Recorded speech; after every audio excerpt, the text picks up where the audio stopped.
Ever wonder how ChatGPT thinks?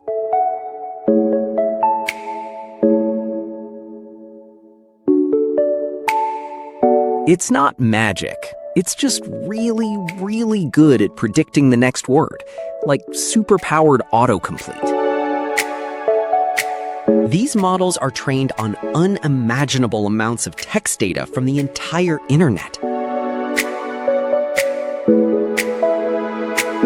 This massive data helps them identify intricate patterns and relationships between words and concepts.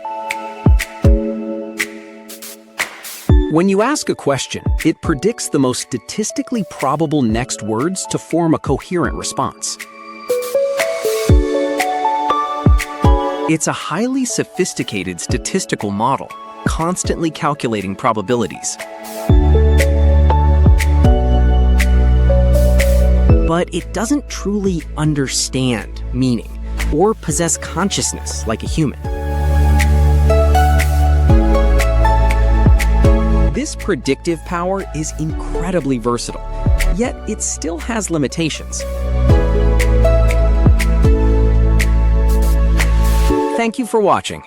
If you would like to watch more of these short videos, please subscribe and comment below what you think about this short video. Provides an extremely simplified explanation of the core principles behind large language models.